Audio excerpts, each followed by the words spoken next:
So I just kind of heard before we're kind of using a credit line of credit to pay your expenses like your mortgage and your car payment is kind of a different way to pay it off quicker, pretty much your mortgage. What you're putting into your credit line is obviously going to be greater than your expenses, where you create like a buffer space or what you want to call it, like where you have extra money on your credit line to the point where you go down to zero and then your credit line bounces back up to however much your limit is. And pretty much you take that limit, go to your lender, and you tell them that you want to put that money towards principal only. So if you guys know anything about that, please can you elaborate? Okay, so what you're talking about is borrowing money from a particular line of credit and then applying it to another line of credit, like an arbitrage play. Is that it, sir? Necessarily like putting it just towards principal. Does that like kind of make sense? Yeah. Just towards principal on your mortgage. Is that okay? If that's what it is, then Right. yes. Yeah. And so here's what we're talking about. And people have been doing that for years. In fact, that system started in Australia. So it would take money from a line of credit and apply it to a mortgage. And then because you are paying down that mortgage, then you're saving interest and you're saving time. And then the monies that they're using from the line of credit, people would take their income and place it in the line of credit. Okay. So here's how it works. You take $5,000 out of your line of credit. You apply it to the mortgage. All right. You pay it down by $5,000. You knock off payments. You knock off interest. All right. So you're borrowing money from this other line of credit. Now, let's just say you make $5,000 a month from your job, but you spend about $4,000 on your bills. So here's what happens. By taking the $5,000 out of the line of credit and applying it to the mortgage, you must pay the $5,000 back to the other line. And this is how this is set up. And this is how it's supposed to work. Often it doesn't work this way, but here's how it's supposed to work. By taking your income of $5,000 and putting it on the line of credit, you essentially pay that line of credit off. Boom, it's paid off that month, correct? Yep. All right, now, but you still have to pay your bills.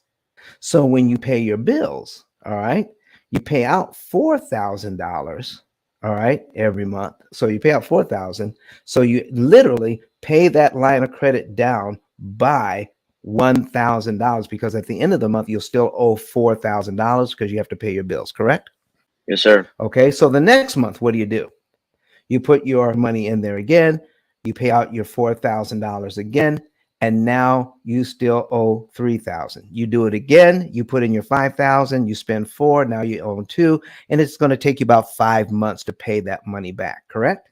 Correct. And then you can take that money again and apply it to the mortgage 5 months later. Yep. Okay, so that's the way it's supposed to work. Did you know that Australia has a 60 Minutes over there, the Australian edition? Did you know that? No, I didn't. Yeah, go over to just YouTube. I mean, just Google this thing.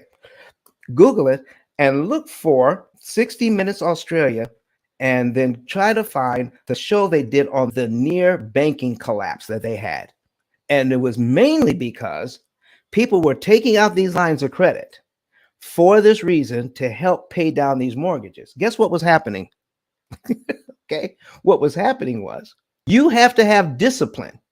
If you have a line of credit worth $50,000 and your goal is to take out $5,000 to put on your mortgage and pay it back in 5 months, but you have $50,000 available, what do you think is going to begin to happen, sir? Well, I couldn't tell you. They're going to start taking out more than they actually should, because I know I'm only supposed to take out $5,000 because that's what I'm making. I can easily pay back. But guess what happens? A vacation comes up, or a hot water heater blows up, or their sister needs a new car. So they go in and borrow more than the $5,000. Now they're borrowing $10,000. And you know what they say to themselves? I can pay it back. That's okay. I know I was only do 5, but I can do 6 or 7 or 8, but I'll pay it back. And do you know, these people were getting deeper and deeper and deeper in debt on these lines of credit that they had set up to help pay off their mortgages faster and cheaper. Right. That's what happened. And I mean, I want to say you probably should just use that line of credit to pay your expenses, not to buy your sister a new car or Exactly. something like that. Probably do something else with that, you know what I mean? Exactly. But Don has some valuable information that can contribute to the quality of a person's life. And it only costs you a few dollars. It's his book. Why not get that? I'm going to go through the P.I.L.L method myself with some of my investment properties. So I'm going to link up with Don, and then I'm going to sit down with him, show him my investment portfolio, and see how I can eliminate interest.